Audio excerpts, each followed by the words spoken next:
அதெல்லாம் அட்ஜஸ்ட் பண்ணிக்க மாமா. அப்படி இப்படின்னு இருக்கத்தான் செய்யும். ஹாய் ஹலோ எல்லாருக்கும் வணக்கம் மக்களே. மீண்டும் ஒரு வீடியோவில் உங்களை சந்திப்பது உங்கள் ரேண்ட் பாய்ஸ். இன்னைக்கு நம்ம வீடியோல பார்க்க போறது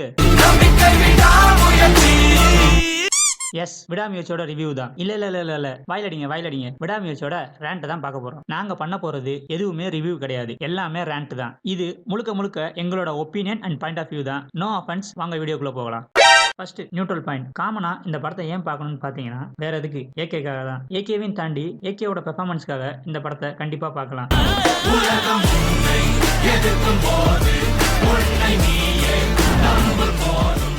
அதோட மயில் திணிமையோட டைரக்ஷன், இந்த ரெண்டுக்குமே நீங்க ஃபேனா இருந்தீங்கன்னா கண்டிப்பா இந்த படத்தை பார்க்கலாம்.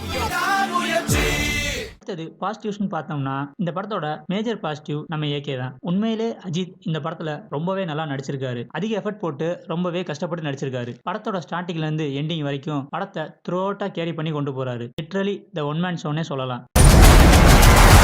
படத்துல ஏகேவோட லுக்ஸ் எல்லாமே ரொம்பவே நல்லா இருந்துச்சு. அதுவும் பிளாஷ்பேக்ல வர யங் லுக்ஸ் எல்லாமே ரொம்ப நாளைக்கு அப்புறம் ஒரு சாமிங்கான ஏகேவை பார்த்த மாதிரி இருந்துச்சு. சிம்பிளா சொல்லணும்னா ஏகே தான் இந்த படமே.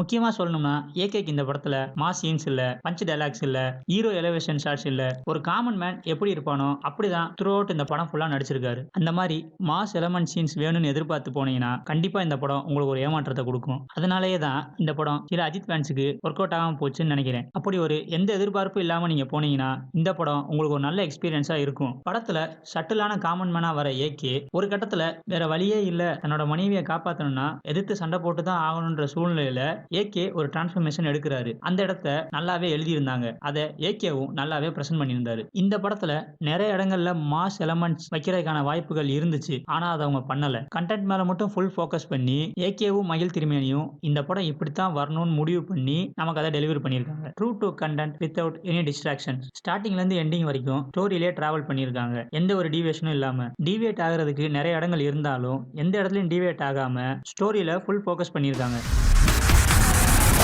டிஓபி ஓம் பிரகாஷ் ஒவ்வொரு பிரேமியும் சும்மா செதுக்கியிருக்காப்புல. அஜர்பைஜான் மாதிரி ஒரு ஊரை இவ்வளவு அழகா காட்ட முடியுமான்னு எங்களை ஆச்சரியப்பட வைக்கிறாரு. விஷுவல்ஸ் அண்ட் கலர் கிரேடிங் படத்தோட ஸ்டாண்டர்டை ஹாலிவுட் ரேஞ்சுக்கு கொண்டு போகுது. ஸ்டன்ட்ஸ் எல்லாமே ரொம்பவே நல்லா இருந்துச்சு. அதுவும் செகண்ட் ஹாஃப்ல காருக்குள்ள நடக்கிற ஃபைட் சீன் ஒன்று இருக்கு. அதுல சினிமோட்டோகிராஃபியும் ஸ்டன்ட்ஸும் சேர்ந்து ஒரு வேலை பண்ணியிருக்காங்க. அது பங்கமாவே இருந்துச்சு.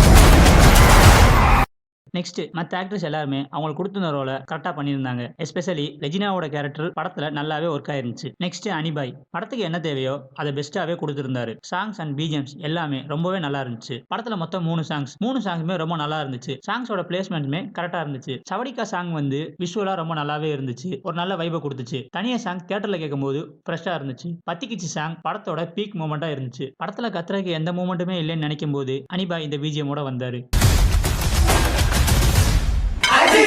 செகண்ட் ஹாஃப்ல பிஜிஎம்ஸ் எல்லாமே படத்தை நல்லாவே எலிவேட் பண்ணிச்சு. அடுத்தது நெகட்டிவ்ஸ்னு பாத்தீங்கன்னா படத்தோட ஃபர்ஸ்ட் ஹாஃப் கொஞ்சம் ஸ்லோவாவே இருக்கு. அதுக்கு முக்கியமான காரணம் அதுல வர டைம் ஜம்ப்ஸும் லவ் போர்ஷன்ஸும் தான். அதை கொஞ்சம் ட்ரிம் பண்ணியிருந்தா நல்லா இருந்திருக்கும். அடுத்தது அஜர்பைஜான் லாங்குவேஜ். படத்துல ஒரு சில இடத்துல வர எல்லா கேரக்டரும் அஜர்பைஜான் லாங்குவேஜ்ல பேசுறாங்க. அவங்க நினைச்சிருந்தா அதை ஓவர்லாப் பண்ணி தமிழ்ல டப் பண்ணிருக்கலாம். ஆனா ஒரிஜினாலிட்டிக்காக அதை அப்படியே விட்டுட்டாங்க. அது நமக்கு கனெக்ட் ஆகல. அந்த சீன் வர இடங்கள் எல்லாத்துலயும் தியேட்டர்ல எல்லாரும் போன் எடுத்து யூஸ் பண்ண ஆரம்பிச்சிட்டாங்க. அப்புறம் திரிஷாவை காப்பாத்துற சீன்லாம் இன்னும் கொஞ்சம் டெப்தா எழுதிருக்கலாம். அஜித் அவரோட பிரில்லியன்ஸை யூஸ் பண்ணி திரிஷாவை காப்பாத்துற மாதிரி இருந்திருக்கலாம். ஆனா அவர் ஈஸியாவே திரிஷாவை கண்டுபிடிச்சிருக்காரு. ரெஜினா கேரக்டர் கொடுத்திருந்த டெப்த்தை அர்ஜுன் கேரக்டருக்கும் கொடுத்திருந்தா வில்லன் கேரக்டர் இன்னும் கொஞ்சம் ஸ்ட்ராங்கா இருந்திருக்கும். ஆரவ் கேரக்டர் எதிர்பார்த்த அளவுக்கு இல்லாத மாதிரி இருந்துச்சு. அந்த கேரக்டரை இன்னும் கொஞ்சம் பெட்டரா எழுதிருக்கலாம். சீன்ஸ் எல்லாமே பிரெடிக்டபிளா தான் இருந்துச்சு, இன்ட்ரோல் ட்விஸ்ட்டை தவிர. கடைசியா ஸ்கிரீன் பிளே இன்னும் கொஞ்சம் ஃபாஸ்டா கொடுத்திருக்கலாம். ஓவராலா பாத்தீங்கன்னா இது ஒரு டீசென்டான action thriller movie. Not for கடவுள் அஜித் ஃபேன்ஸ். அஜித் மாதிரி ஒரு ஸ்டார் அவரோட ஜோனை விட்டு வெளியே வந்து எந்த ஒரு மாஸ் எலமெண்ட்டும் இல்லாம பண்ண ஒரு படம். இந்த படத்தை நம்ம வரவேற்கலனாலும் பரவாயில்ல, அடிக்காம இருந்தோம்னா நல்லா இருக்கும்.